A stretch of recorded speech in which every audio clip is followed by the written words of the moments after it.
Hello friends, this is SP Singh and welcome to smarter everyday. Dear friend, बात करेंगे BEd third semester की। आप Lucknow university से देख रहे हो या कानपुर यूनिवर्सिटी से देख रहे हो, दोनों के लिए क्लास यूजफुल है क्योंकि ये जो पेपर है आपका गाइडेंस एंड काउंसलिंग का, दोनों जगह सेम है। फर्क इतना है, लखनऊ यूनिवर्सिटी में पेपर थर्ड है और कानपुर में यही पेपर सेकंड है। दोनों का नाम सेम है, गाइडेंस एंड काउंसलिंग, ओके, निर्देशन एवं परामर्श। तो ये जो आपका पेपर सेकंड है या लखनऊ के अकॉर्डिंग जो पेपर थर्ड है आपका, इसकी सेकंड यूनिट चल रहा है। यूनिट दोनों में सेम है। यूनिट सेकंड चल रही है जिसके हम लोग 2 पार्ट कर चुके हैं और आज लास्ट पार्ट रहेगा, यानी कि पार्ट 3 रहेगा। जो भी स्टूडेंट नया ज्वाइन हुआ हो वो पूरी प्लेलिस्ट देख सकता है, जो पहली बार क्लास देख रहा हो। पार्ट 3 रहेगा आज ये, ठीक है। और इस पूरे पार्ट में हम यूनिट सेकंड को खत्म कर देंगे। कहां से पढ़ना है, चलिए आपको पता ही है, बहुत सारे स्टूडेंट्स जो कंटिन्यू क्लास अटेंड करते हैं उनको पता रहता है कहां से पढ़ना है। यहां से पढ़ना है अनुवर्ती सेवा से। आपने इससे पहले स्थानापन्न सेवा पढ़ी होगी। स्थानापन्न अगर सेवा बेहतरीन आपको समझ आई है तो आप अनुवर्ती सेवा को बढ़िया पढ़ सकते हैं। फॉलो अप सर्विस क्या होती है dear friend? Follow up service कहें, अनुवर्ती सेवा कहें या अनुवर्तन कहें, तो अनुवर्तन अध्ययन जो है निर्देशन कार्यक्रम का एक इंपॉर्टेंट स्टेज कहा जाता है। इसको क्या कहा जाता है? इंपॉर्टेंट स्टेज यानी कि चरण कहा जाता है।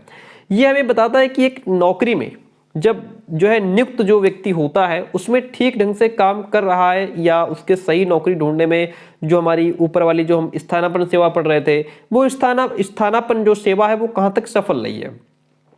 अनुवर्तन विधि के द्वारा ये पता लगाया जाता है कि स्कूल कितने इफेक्टिव तरीके से विद्यार्थियों की नीड्स की पूर्ति कर रहा है, ठीक है। क्योंकि अनुवर्तन सेवा बहुत ही महत्वपूर्ण है, क्योंकि बहुत सी प्रॉब्लम्स ऐसी होती हैं, बहुत सारी समस्याएं होती हैं जो नौकरी करने पर ही सामने आती हैं। पहले हम उनको फेस नहीं कर पाते। जब हम जॉब में लगते हैं, जब नौकरी मिलती है, तभी वो सेवाएं जो समस्याएं हैं वो सामने आती हैं, ठीक है। और भी इसमें आगे जानेंगे, पहले ये समझिएगा। अनुवर्ती सेवा, अनुवर्ती सेवा से तात्पर्य उन सेवाओं से है, उन सर्विसेज से है जो ट्रेनिंग प्राप्त करने के बाद और कार्य में लगने के बाद में जो डेवलपमेंट चाहिए होता है उसके लिए प्रदान की जाती हैं। अनुवर्ती सेवा निर्देशन सेवा का एक प्रमुख अंग है और इन सेवाओं का उदय निर्देशन सेवाओं के मूल्यांकन के लिए हुआ कि जो निर्देशन सेवाएं दी गई हैं वो कहां तक सफल हो पाई हैं कि विफल हो गई हैं, उनके मूल्यांकन के लिए अनुवर्ती सेवा शुरू की गई है। अनुवर्ती सेवा विद्यालय के निर्देशन कार्यक्रम को इफेक्टिव बनाने में महत्वपूर्ण सहयोग प्रदान करती है। इसका क्षेत्र बहुत ही व्यापक है। हमारी क्लासेस आप अगर कंटिन्यू अटेंड करते रहते हैं तो आपको कहीं भी भागने भटकने की आवश्यकता नहीं होती है। अनुवर्ती सेवा के अभाव में निर्देशन कार्यक्रम अधूरा रहता है। अगर अनुवर्ती सेवा नहीं है, फॉलो अप सर्विस नहीं है, तो जो निर्देशन कार्यक्रम है वो अधूरा रहता है। अधूरा क्यों रहता है? क्योंकि मान लीजिए आपको गाइडेंस दिया जा रहा है, अब वो कहाँ तक सफल है, कहाँ तक आपको हेल्प कर रहा है कि नहीं कर रहा है, पॉजिटिव इफेक्ट डाल रहा है या निगेटिव इफेक्ट डाल रहा है, उसको जांचने के लिए, उसको मूल्यांकन करने के लिए जो फॉलो अप सर्विस है वो इंपॉर्टेंट है। अनुवर्ती सेवा निर्देशन और परामर्श का मूल्यांकन और सुधारात्मक सोपान है, जिसमें स्थानापन्न की अवस्था में छात्र की कार्यकुशलता देखी जाती है कि बच्चे की कार्यकुशलता कितनी है और जो रोजगार उसको मिला है वो उससे सेटिस्फाई है या नहीं है, इफेक्टिव तरीके से काम कर रहा है कि नहीं कर रहा है, उसकी जॉब में कहाँ तक उसको हेल्प हो पाई है, जो भी गाइडेंस उसको विद्यालय से मिला, स्कूल से मिला, जो भी निर्देशन मिला, इन सभी के लिए अनुवर्ती सेवा इंपॉर्टेंट है। श्रीमती R.K. शर्मा जी ने कहा है, अनुगामी सेवाओं का संबंध छात्रों के व्यवहारिक जीवन से है, जो कि वह विद्यालयी व्यवस्था के बाद समाज एवं व्यावसायिक जीवन में व्यतीत करता है, ठीक है। अनुगामी सेवाओं का संबंध छात्रों के व्यवहारिक जीवन से होता है, जो कि वह विद्यालयी व्यवस्था के बाद समाज और व्यावसायिक जीवन में व्यतीत करता है। भाई विद्यालयी व्यवस्था के विद्यालय के बाद आप कहाँ जाएंगे? आप समाज में जाएंगे, आप कोई व्यवसाय करेंगे, कोई रोजगार करेंगे, कहीं जॉब करेंगे, कंपनी में जाएंगे, कुछ भी करेंगे ना, तो आपको बाहरी जीवन से आप कनेक्ट कर पाएंगे, है ना। इस क्षेत्र में सफलता और एडजस्टमेंट के लिए प्रदान की जाने वाली सेवाएं अनुवर्ती सेवाएं कहलाती हैं। सुनिए अब मेरी बात, अब और आपको डीपली समझ आ पाया होगा कि जैसे आप विद्यालय में पढ़े, ठीक है, विद्यालय में पढ़ने के बाद फिर हम लोग जाते हैं, हम समाज को फेस करते हैं। समाज में कैसे फेस करते हैं? हम नौकरी ढूंढने के लिए जाते हैं, हम कोई व्यवसाय करने के लिए जाते हैं, तब हम समाज से पूरी तरीके से कनेक्ट हो पाते हैं। फिर वहां पर हम जो भी काम कर रहे हैं, क्या उसमें हमें सफलता मिल पा रही है कि नहीं मिल पा रही है? हम कोई व्यवसाय कर रहे हैं, हम समाज के साथ एडजस्टमेंट कर पा रहे हैं कि नहीं कर पा रहे हैं, समायोजन हो पा रहा है कि नहीं हो पा रहा है। इसीलिए अनुवर्ती सेवाएं दी जाती हैं, ठीक है, ताकि बच्चा समाज के साथ कनेक्ट कर पाए, एडजस्टमेंट कर पाए और अपनी फील्ड में सक्सेस हो पाए। अनुवर्ती सेवाओं के कुछ प्रकार होते हैं, टाइप्स ऑफ फॉलो सर्विस। उद्देश्य और अनुवर्ती सेवाओं को इसके अर्थ के आधार पर अनेक प्रकार से वर्गीकृत किया जा सकता है। अनुवर्ती सेवा के उद्देश्यों का अध्ययन करने से ज्ञात होता है कि यह जो सर्विस है वो एजुकेशन में जो स्टूडेंट्स अध्ययनरत हैं, अध्ययनरत छात्रों के साथ साथ उन छात्रों के लिए भी महत्वपूर्ण है जो मध्य में ही शिक्षा छोड़ देते हैं। यानी कि जो ये फॉलो अप सर्विस है, ये जो स्टूडेंट्स कंटिन्यू स्टडी कर रहे हैं, पढ़ाई कर रहे हैं, उनके लिए तो इम्पोर्टेंट है ही, लेकिन जो पढ़ाई छोड़ करके जा चुके हैं उनके लिए भी इम्पोर्टेंट है, महत्वपूर्ण भूमिका निभाती है। शिक्षा में निर्देशन संबंधी अनुवर्ती सेवाएं होती हैं, व्यावसायिक निर्देशन संबंधी भी अनुवर्ती सेवाएं होती हैं और परामर्श के मूल्यांकन संबंधी अनुवर्ती सेवाएं भी होती हैं। ये 3 प्रकार होते हैं अनुवर्ती सेवाओं के। अब देखिए, शिक्षा में निर्देशन संबंधी अनुवर्ती सेवाओं की क्या भूमिका रहती है, किस तरीके से, इसको थोड़ा डीपली समझने का प्रयास करते हैं। शिक्षा में निर्देशन संबंधी अनुवर्ती सेवाएं, निर्देशन संबंधी क्रियाओं का प्रभाव शिक्षा के क्षेत्र में किस स्तर तक पड़ रहा है, इसका प्रभाव अनुवर्ती सेवाओं द्वारा ही ज्ञात किया जा सकता है। यानी कि निर्देशन संबंधी क्रियाएं जो हैं, जो गाइडेंस बच्चे को दिया जा रहा है, वह कहाँ तक सफल हो रहा है शिक्षा के क्षेत्र में, इसी कहानी को जानने के लिए, इसी को समझने के लिए, उसके प्रभाव को जानने के लिए अनुवर्ती सेवाएं जो है शुरू की जाती हैं और अनुवर्ती सेवाओं के द्वारा ही ज्ञात किया जाता है उनका रिजल्ट। छात्रों को नैतिक आचरण में शुद्धता लाने के लिए शिक्षा प्रदान की जाती है कि बच्चे का जो आचरण हो वो शुद्ध हो, और इसके लिए आवश्यक निर्देशन प्रदान भी किया जाता है। एक उचित गाइडेंस बच्चे को दिया जाता है ताकि वह शिक्षा के माध्यम से क्या कर पाए, आचरण को शुद्ध कर पाए। छात्र विद्यालय के बाहर भी शुद्ध नैतिक आचरण का प्रयोग कर रहा है या नहीं, यानी कि खाली विद्यालय में ही अपने आप को बहुत जो है कि आज्ञाकारी शिष्य बन करके आता है, क्या विद्यालय से बाहर भी आज्ञाकारी शिष्य है कि नहीं है, इसका पता कौन लगाता है, अनुवर्ती सेवाओं के माध्यम से इसका पता लग पाता है। ठीक है, बात क्लियर हुई। व्यावसायिक निर्देशन संबंधी अनुवर्ती सेवाएं, इनकी बात करते हैं। देखिए, जब व्यक्ति व्यवसाय के पद में स्थापित हो जाता है तो अनुगामी सेवाओं की आवश्यकता होती है। जब व्यक्ति व्यवसाय के पद में स्थापित हो जाता है तो अनुगामी सेवाओं की आवश्यकता होती है। अनुवर्ती सेवाओं के माध्यम से यह ज्ञात किया जाता है कि व्यक्ति व्यवसाय में मानसिक रूप से कर रहा है अथवा नहीं काम कर रहा है।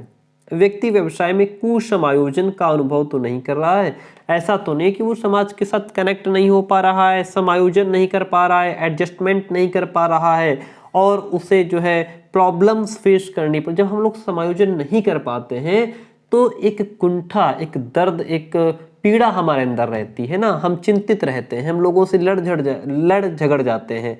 ये सब समस्याएं होती हैं जब हम कुसमायोजन का शिकार हो जाते हैं।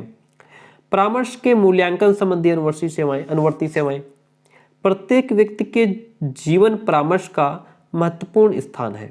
जीवन जो है परामर्श का महत्वपूर्ण स्थान है जीवन में, और सभी छात्र को अपने लक्ष्य को प्राप्त करने के लिए परामर्श की अनेक प्रक्रियाओं में संलग्न होना पड़ता है। इन परामर्श प्रक्रियाओं के पश्चात छात्र अपने लक्ष्य को प्राप्त करता है, क्योंकि परामर्श के माध्यम से ही हम जो है आगे बढ़ पाते हैं, सही और गलत डायरेक्शन को चूज कर पाते हैं। अनुवर्ती सेवाएं की विशेषताएं क्या है? नंबर 1 तो अनुवर्ती सेवा निर्देशन और परामर्श प्रक्रिया का अंतिम चरण है। अगर पेपर ऑब्जेक्टिव आ जाए, पूछ ले निर्देशन और परामर्श प्रक्रिया का अंतिम चरण क्या है, तो आप बताएंगे अनुवर्ती सेवा। जिससे इनकी प्रभावशीलता का मूल्यांकन किया जाता है। अनुवर्ती सेवाएं छात्रों के अंतिम समाजगत और व्यवसायगत व्यवहार से संबंधित होती हैं। अनुवर्ती सेवा और प्रक्रिया के द्वारा निर्देशन, परामर्श, मापन और शोध कार्यों के नियोजन में पृष्ठपोषण मिलता है। अनुवर्ती सेवाओं का निर्देशन प्रक्रिया में आवश्यक सुधार एवं संशोधन के कार्य में महत्वपूर्ण भूमिका होती है। अनुवर्ती सेवाओं के व्यवसाय एवं समाज से संबंधित समस्याओं का समाधान किया जाता है। किसके माध्यम से? अनुवर्ती सेवाओं में व्यवसाय से संबंधित समस्या, समाज से संबंधित समस्या, इनका समाधान किया जाता है, जैसा कि मैंने भी आपको बताया था। अनुवर्ती सेवाओं का उद्देश्य क्या है? इसका उद्देश्य समायोजन के विषय में ज्ञान, कि अगर आप समायोजन नहीं कर पा रहे तो आपको क्या करना चाहिए। जैसे कि फर्स्ट पॉइंट लिखा है कि अनुवर्ती सेवा का उद्देश्य क्या है? समायोजन के विषय में ज्ञान।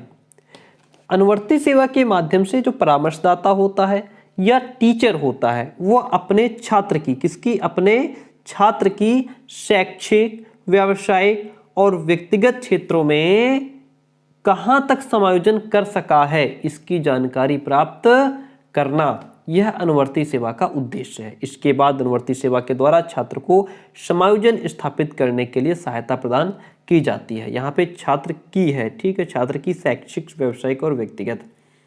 पूर्व छात्रों से संपर्क। अनुवर्ती सेवा के माध्यम से विद्यालय या प्रशिक्षण संस्थान अपने भूतपूर्व छात्रों से संबंध स्थापित करते हैं। भूतपूर्व छात्रों से संबंध स्थापित करने का उद्देश्य छात्रों को उपयोगी सूचनाएं प्रदान करना है। अवसरों का पता लगाना, इसके अंतर्गत क्या होता है कि पूर्व छात्रों से संपर्क करने में बहुत से व्यवसायों की जानकारी उपलब्ध हो जाती है। अनुवर्ती सेवा के माध्यम से छात्र को शिक्षण और व्यावसायिक क्षेत्रों के विषय में अनेक अवसरों की जानकारी भी प्रदान की जाती है कि जो व्यावसायिक क्षेत्र हैं उनके विषय में जानकारी प्राप्त हो, तभी बच्चा जो है कि उचित अवसर पा सकता है। छात्रों को प्रोत्साहित करना भी अनुवर्ती सेवा का ही एक उद्देश्य है। यदि किसी भी छात्र को समायोजन में परेशानी होती है तो उसके समायोजन में आने वाली कारणों को ज्ञात किया जाए कि आखिर कौन से कारण हैं जो इसको परेशान कर रहे हैं। उन कारणों का पता लगा करके फिर उनका निराकरण किया जाए, है ना, उसकी सहायता करते हुए अथवा उसे व्यवसाय परिवर्तन में सहायता करें। अगर एक व्यवसाय में असफलता मिल रही है, समायोजन नहीं कर पा रहा है, तो उसे दूसरा व्यवसाय करने के लिए उसको आगे पुश किया जाए। विद्यालय छोड़ने की जानकारी प्राप्त करना, समय से पहले छात्र के विद्यालय छोड़ने के कारणों का ज्ञात करना कि आखिर बच्चा समय से पहले विद्यालय छोड़ क्यों रहा है, क्योंकि विद्यालय में बहुत से छात्र पढ़ते हैं और में से कुछ ऐसे भी होते हैं जो विद्यालय बीच में ही छोड़ देते हैं। समय से पहले छात्र के विद्यालय या प्रशिक्षण संस्थान छोड़ने के कारणों को ज्ञात करना अनुवर्ती सेवा के माध्यम से उन्हें दूर करने का प्रयास भी किया जाता है कि आखिर ऐसा क्या कारण है, क्या रीजन है। नेक्स्ट पॉइंट इज विद्यालय में निर्देशन सेवाओं का संगठन, organization of guidance services in school. निर्देशन कार्यक्रम की दृष्टि से ये कहा जा सकता है कि संगठन से तात्पर्य यानी कि कोई भी ऑर्गेनाइजेशन है, कोई भी समूह है, ऐसे कर्मियों के समूह से है जो विद्यालय में निर्देशन सहायता स्वच्छ, सावधानीपूर्वक और तार्किक रूप से उपलब्ध कराने की दृष्टि से तैयारी और व्यवस्था करता है। यानी कि एक ऐसा ग्रुप, एक ऐसा संगठन, या मतलब कह सकते हैं ना ऐसा समूह जो विद्यालय में निर्देशन जो सहायता है उसको बहुत ही सावधानी पूर्वक जो है रन करे, तार्किक ढंग से सही डायरेक्शन में, है ना, उपलब्ध कराने की दृष्टि से मतलब तैयारी करता हो, व्यवस्था रखता हो। किसी भी कार्य के प्रबंधन में, मैनेजमेंट में संगठन की महत्वपूर्ण भूमिका होती है। भाई कोई भी संगठन है तो उसमें मैनेजमेंट बहुत जरूरी है। विद्यालय में निर्देशन सेवा संगठन की आवश्यकताएं क्या होती है? नंबर 1 तो विद्यालय में निर्देशन सेवा संगठन शैक्षिक कार्यकर्ताओं की कार्यक्षमता में वृद्धि के लिए आवश्यक है। सबसे बड़ी बात यह है कि जो भी शैक्षिक कार्यकर्ता हैं, ठीक है, उनकी कार्य क्षमता में बढ़ोतरी हो। दूसरी बात यह है कि कुसमायोजन से बचे, यानी कि जहां भी वो रहे वह प्रॉपर तरीके से एडजस्टमेंट कर पाए, समायोजन कर पाए। कुसमायोजन से उसको बचना है, ठीक है। माता पिता में निर्देशन के प्रति चेतना जागृत करने के लिए आवश्यक है। ओके, और ये जो संगठन है निर्देशन सेवा संगठन शिक्षा के उद्देश्यों की उपलब्धि में विद्यालय प्रशासन की मदद के लिए भी आवश्यक है। विद्यालय में निर्देशन सेवा संगठन शिक्षकों और छात्रों में निर्देशन गाइडेंस के प्रति एक विश्वास पैदा करने के लिए भी जरूरी होता है। विद्यालय निर्देशन सेवा संगठन के क्षेत्र क्या है? नंबर 1 तो प्राथमिक स्तर पर विद्यालय की निर्देशन सेवा संगठन होती है। प्राथमिक स्तर यानी कक्षा 1 से 5 तक के लिए क्या है कि प्राथमिक स्तर पर अध्ययन कर रहे छात्रों की समस्याएं बहुत कम होती हैं, या ना के बराबर कह सकते हैं भाई, कक्षा 1 से 5 तक के लिए बच्चों की समस्याएं ना के बराबर होती हैं या बहुत कम होती हैं और गंभीर भी नहीं होती, छोटी छोटी प्रॉब्लम होती है, हम उनको सॉल्व कर लेते हैं। इस लेवल पर निर्देशन कार्य शिक्षक द्वारा ही किया जाता है। टीचर बच्चों की प्रॉब्लम्स को सॉल्व कर देते हैं, क्योंकि उन बच्चों को जो है जीवन से संबंधित समस्या नहीं है, जो है उनको व्यवसाय से संबंधित समस्या नहीं है और उनको भविष्य की चिंता नहीं है, इसीलिए उनको समस्याएं नहीं है। ठीक है, पढ़ा दिया तो पढ़ लिया, नहीं पढ़ाया तो बैठे खेल रहे हैं, है ना। किसी ट्रेंड विशेषज्ञ की आवश्यकता यहाँ पर नहीं होती है। प्राथमिक स्तर पर निर्देशन कार्यक्रम का कार्यभार विद्यालय के हाथों में होता है। शिक्षक छात्रों के निकट संपर्क में रहता है, जिसके कारण वह स्टूडेंट्स की प्रॉब्लम्स को भली भांति समझता है कि बच्चे की समस्या क्या है। निर्देशन कार्यक्रम की सफलता के लिए प्रधानाचार्य, शिक्षक और पेरेंट्स या डॉक्टर, सामाजिक संस्थाओं एवं उपस्थित अधिकारी आदि सभी का सहयोग इसमें आवश्यक होता है। प्राथमिक स्तर पर विद्यालय की जो निर्देशन सेवा संगठन है उसके उद्देश्य क्या होते हैं? नंबर पहली बात तो यह है कि विद्यालय और माता पिता के बीच मधुर संबंध स्थापित हो सकें। गार्जियन और स्कूल के बीच अच्छे संबंध होने चाहिए। विद्यालय छोड़ने वाले छात्रों की आगामी शैक्षिक और व्यावसायिक योजनाएं बनाने में सहायता करना होना चाहिए कि जो विद्यालय बच्चा छोड़ रहा है आगे की शिक्षा उसकी क्या होगी, किस फील्ड में जाना चाहता है, उससे संबंधित। विद्यालय में छात्रों के संतोषजनक समायोजन में सहायता करना ताकि बच्चा अच्छे से समायोजन कर पाए, एडजस्टमेंट कर पाए। प्राथमिक स्तर पर प्रतिभाशाली, पिछड़े और विकलांग छात्रों की पहचान करने और उनके लिए विशिष्ट शिक्षा की व्यवस्था करने में सहायता करना। प्राथमिक स्तर पर छात्रों के विकास का निरंतर मूल्यांकन करना। एक बात मैं आपको बता देना चाहता हूँ कि हमारे जो पेड नोट्स होते हैं, अगर आप पेड लेते हैं तो आपको कोई भी बुक्स या नोट्स खरीदने की आवश्यकता नहीं होती है। हमारे पेड नोट्स आपके लिए बहुत ही काम की चीज़ होते हैं। यह आपको फुल रिवीजन करने में आपकी हेल्प करते हैं। वीडियोस के माध्यम से आप उस पीडीएफ को समझ सकते हैं, अपने आप भी उसको रिवाइज कर सकते हैं। ये हो गया प्राथमिक स्तर पर विद्यालय की जो निर्देशन सेवा होती है उसके उद्देश्य। अब बात करते हैं माध्यमिक स्तर पे। माध्यमिक स्तर पर प्राथमिक स्तर की तुलना में निर्देशन सेवाओं की अधिक आवश्यकता होती है। भाई यहाँ पे बच्चा कक्षा 6 से आगे बढ़ रहा है, 8 या 10 तक जा रहा है, तो माध्यमिक स्तर पर परामर्शदाता और निर्देशन समिति निर्देशन कार्य में प्रधानाचार्य की मदद करते हैं।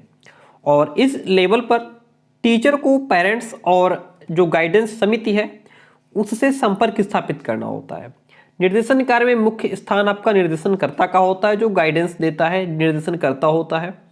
और यहाँ पर जो बच्चे का जो निर्देशन सेवा संगठन उसके उद्देश्य क्या होते हैं कि माध्यमिक स्तर पर शैक्षिक और व्यावसायिक विषयों के चयन में छात्रों को सहायता प्रदान करना कि अब जो है आप किस फील्ड में जाना चाहते हैं, वो आपका व्यवसाय क्या होगा, उससे संबंधित आप विषय को चूज करें। और छात्रों में आत्म प्रत्यय यानी कि सेल्फ कॉन्सेप्ट डेवलप हो। दूसरी बात है छात्रों की घर और विद्यालय से संबंधित समस्याओं के समाधान में सहायता करना। छात्रों को उनकी कमजोरियों और शक्तियों को समझने में सहायता करना। बच्चा ये समझ पाए कि मेरे अंदर कमजोरी क्या है और ये समझ पाए कि मेरे अंदर पावर क्या है, मेरे अंदर जो स्किल है वो कौन सी स्किल है जिसको मैं डेवलप कर सकता हूँ। शैक्षिक और वैवाहिक क्षेत्रों में संबंधित आवश्यक इंफॉर्मेशंस कलेक्ट करना और छात्रों को उनसे अवगत कराना।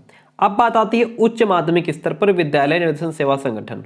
उच्च माध्यमिक स्तर पर 11वीं और 12वीं की कक्षाएं सम्मिलित होती हैं भाई इसमें, है ना। माध्यमिक स्तर पर कक्षा 6 से 10 तक के बच्चे थे, यहाँ पे बच्चा 11वीं 12वीं का है। मुख्य रूप से इसी लेवल पर छात्रों को निर्देशन की आवश्यकता होती है। सबसे बड़ी चीज तो यही होती है। 10th क्लास के बाद अब बच्चा कहता है मैं किस फील्ड में जाऊं, है ना। साइंस, डॉक्टर बनना है, वकील बनना है, इंजीनियर बनना है, क्या पढ़ें क्या ना पढ़ें। तो वहां पे ये जरूरत होती है कि हम बच्चे की स्किल को पहचाने कि बच्चे का इंटरेस्ट किस में है, ना कि ये कहें कि नहीं तुम डॉक्टर ही बनो। भले ही तुम्हें जो है आर्ट बनाने में इंटरेस्ट आता है लेकिन तुम्हें डॉक्टर बनना है। कई बार पेरेंट्स थोप देते हैं ना कि मतलब बच्चा स्पोर्ट में अच्छा है, लेकिन पेरेंट्स कह रहे हैं नहीं तुम अगर खेलोगे कूदोगे तो जो है मोहल्ले वाले कहेंगे वो क्या ही कर रहा है, तुम्हें तो इंजीनियर बनना ही बनना है, नहीं तो मोहल्ले वाले क्या कहेंगे। अरे ऐसा नहीं होता है ना। तो अब यहाँ पे जो उच्च माध्यमिक स्तर पर होता है, यहाँ पे विद्यालय निर्देशन सेवा संगठन के उद्देश्य क्या होते हैं कि सहायता करना, कि वे व्यक्तिगत और सामाजिक समस्याओं का समाधान स्वयं कर सकें, उनकी जो पर्सनल प्रॉब्लम्स हैं वो उनको सॉल्यूशन ढूंढ सकें, जो सोसाइटी से रिलेटेड प्रॉब्लम्स हैं उनको आप समाधान कर सकें। यहाँ पे आपको सभी लेवल पे समझना होगा कि किस लेवल पे कौन सी बात हो रही है। उच्च माध्यमिक स्तर तक के आधार पर एकत्रित इंफॉर्मेशन के आधार पर छात्रों की पाठ्यक्रम चयन में सहायता करना कि अब तुम्हें सिलेबस क्या पढ़ना है, छात्रों की योग्यताओं, क्षमताओं और रुचियों के अनुसार व्यवसाय चयन करने में सहायता प्रदान करना कि आखिर बच्चे की योग्यता क्या है, क्षमता क्या है, सबसे बड़ी चीज उसका इंटरेस्ट किसमें है ना, उसी के अकॉर्डिंग वो व्यवसाय चूज करे और उसमें हमारी सहायता करना। ठीक है, बच्चे की सहायता करना। अब देखिए विद्यालय में अच्छे निर्देशन संगठन की क्या विशेषताएं होती हैं। अच्छे निर्देशन संगठन की विशेषता, नंबर 1 तो विभिन्न विधियों का प्रयोग, जो अच्छा यानी कि गुड गाइडेंस सर्विस ऑर्गेनाइजेशन होता है वो अलग अलग प्रकार की विधियों का प्रयोग करता है। एक कुशल एवं योग्य निर्देशक जो होता है वो अलग अलग व्यक्तियों के लिए अलग अलग विधियों का प्रयोग करता है। ये नहीं कि सबके लिए एक ही मेथड अपना रहा है, नहीं, जिसको जैसी प्रॉब्लम उसके लिए वैसा सॉल्यूशन। अलग अलग प्रकार की भिन्न भिन्न व्यक्तियों के लिए भिन्न भिन्न विधियों का प्रयोग करना, क्योंकि हम सभी एक दूसरे से इंडिविजुअल डिफरेंस हैं, है ना, व्यक्तिगत तौर पर एक दूसरे से हम भिन्नता रखते हैं। कई बार तो ऐसा होता है कि वह एक ही व्यक्ति पर विभिन्न विधियों का, और कई बार सबसे बड़ी चीज कि एक ही व्यक्ति पर अलग अलग तरीके से, कई तरीके से जो है विधियों का प्रयोग कर देता है, ताकि कौन सी विधि इस व्यक्ति पर सटीक, सही और बेहतर होगी। ठीक है, ये होता है छात्रों के विकास में सहायक। निर्देशन कार्यक्रम के द्वारा छात्र की योग्यता और क्षमता का विकास इस प्रकार से किया जाना चाहिए कि समाज के लिए हितकर हो। आगे बढ़ते हैं, निर्देशन कार्यकर्ताओं का चयन होता है भाई। निर्देशन कार्यकर्ताओं का चयन उनकी योग्यता, अनुभव और प्रशिक्षण के आधार पर किया जाना चाहिए। जो निर्देशन कार्यकर्ता होते हैं उनका चयन ऐसा हो कि उनकी योग्यता देखी जाए, उनका अनुभव कितना है उनको अनुभव देखा जाना चाहिए, और प्रशिक्षण ट्रेनिंग लेने के बाद या उनको जो है जो वेल ट्रेंड हो उन्हीं को शामिल किया जाए। निर्देशन सेवा के लिए पर्याप्त समय। निर्देशन कार्यकर्ताओं को छात्रों को निर्देशन सहायता प्रदान करने के लिए पर्याप्त समय मिलना चाहिए। छात्रों की परीक्षा लेने, उनके परिणाम को जानने और परामर्श देने के लिए अधिक समय की आवश्यकता होती है। ये इतना जल्दबाजी में ये सब काम नहीं होता है। निर्देशन कार्यक्रम जो है वो छात्र केंद्रित होना चाहिए, बच्चे को सेंटर में रख करके काम किया जाना चाहिए, बच्चे के अकॉर्डिंग काम किया जाना चाहिए। वर्तमान समय में बाल केंद्रित शिक्षा जो चाइल्ड सेंटर्ड एजुकेशन पर अधिक बल दिया जा रहा है कि आप बच्चे को सेंटर में रख करके काम करें। इस प्रकार से निर्देशन कार्यक्रम के अंतर्गत निर्देशन को छात्र को केंद्र बिंदु मानकर निर्देशन प्रदान किया जाना चाहिए। योग्यता एवं ज्ञान में वृद्धि के अवसर खोज करना। निर्देशन कार्यक्रम के अंतर्गत निर्देशन कार्यकर्ताओं को अपनी योग्यता और ज्ञान में वृद्धि करने के लिए अवसरों की खोज की जानी चाहिए। आगे बढ़ते हैं, नेक्स्ट वन इज निर्देशन सामग्री की व्यवस्था। आप देखिए क्लास एंड हो चुकी है, आपकी यूनिट सेकंड कंप्लीट हो चुकी है। नेक्स्ट जो क्लास होगी हमारी उसमें हम लोग क्या करेंगे कि आपका जो पेपर 2 रहेगा इसकी 2 यूनिट कंप्लीट हो चुकी हैं।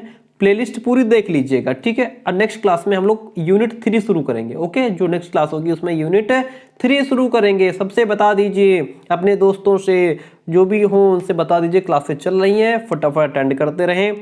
पेड नोट्स के लिए आप हमें इस नंबर पर कांटेक्ट कीजिएगा। पेड नोट्स लेने के बाद आप कुछ भी बाहर से परचेज नहीं करेंगे। पेड नोट्स की फीस ओनली मात्र केवल 200 रुपीज होती है, दोनों सब्जेक्ट की कंप्लीट, ठीक है। और चलिए फिर टेलीग्राम चैनल का लिंक डिस्क्रिप्शन बॉक्स में जरूर ज्वाइन कीजिएगा। कंप्लीट नोट्स एक साथ फॉरवर्ड किए जाते हैं। निर्देशन कार्यक्रम के अंतर्गत निर्देशन कार्यकर्ताओं को उचित निर्देशन सामग्री उपलब्ध होनी चाहिए। जब तक उन्हें विभिन्न प्रकार की परीक्षाएं प्राप्त नहीं होती तब तक छात्रों की बुद्धि, रुचियों, अभियोग्यताओं इत्यादि के संबंध में ज्ञान प्राप्त नहीं किया जा सकता। डियर फ्रेंड, क्लास कैसी रही कमेंट करके जरूर बताइएगा। और हाँ, पेड नोट्स के लिए यहाँ मैसेज कीजिएगा, जानकारी मिल जाएगी। 200 फीस होती दोनों सब्जेक्ट की। थैंक यू सो मच, मिलते हैं बहुत जल्दी नेक्स्ट क्लास में।